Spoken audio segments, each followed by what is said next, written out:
కల్లూరులో Indiramma model గృహాలు శంకుస్థాపనలో పాల్గొన్న రాష్ట్ర మంత్రి పొంగులేటి శ్రీనివాసరెడ్డి ఆసక్తికర వ్యాఖ్యలు చేశారు.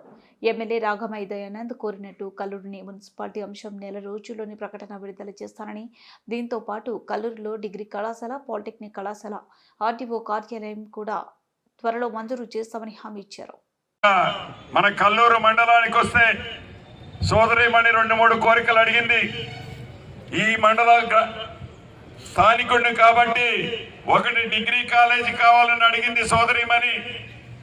తప్పకుండా రాబోయే కొద్ది నెలలలోపే డిగ్రీ కాలేజీని శాంక్షన్ చేపిస్తాను.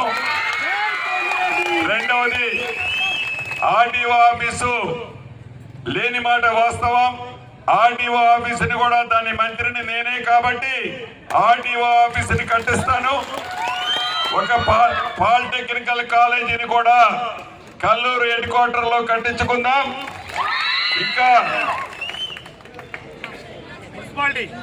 జిల్లా మున్సిపాలిటీ అడిగారు. మీ అందరికి ఇష్టమేనా? ఇష్టమన్న వాళ్ళందరూ చేతులు ఎత్తండి. కల్లూరు వాళ్ళు మున్సిపాలిటీని కూడా ఈ రాబోయే నెల రోజులలోపే అనౌన్స్ చేపిస్తాను. కాబట్టి ఈ ఇందిరమ్మ ప్రభుత్వంలో మీకు ఇంటిగ్రేటెడ్ ఏదైతే 150 కోట్లతో కట్టే ఇంటిగ్రేటెడ్ హాస్టల్లో మిమ్మల్ని అక్కడ మీ ప్లేస్ కూడా అక్కడ ఇవ్వటం జరుగుతుందని నా బిడ్డలకి చెప్పడం జరుగుతుంది ఈ వేదిక నుంచి.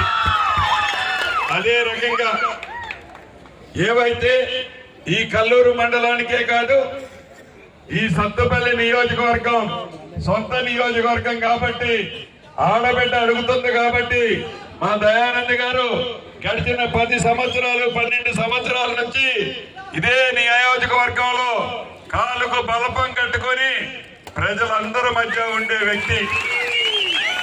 ఈ నియోజకవర్గానికి రాబోయే రోజుల్లో ఈ కల్లూరుకే కాదు మిగిలిన మండలాలకు కూడా కావలసిన మౌలిక వసతులతో పాటు మిగిలిన శాంక్షన్లన్నీ మన ఇందిరమ్మ ప్రభుత్వంలో చేసుకుందామని ఈ వేదిక ద్వారా మీ అందరికీ తెలియజేస్తూ మీ అందరి దగ్గర సెలవు తీసుకుంటున్నాను. Thank you very much.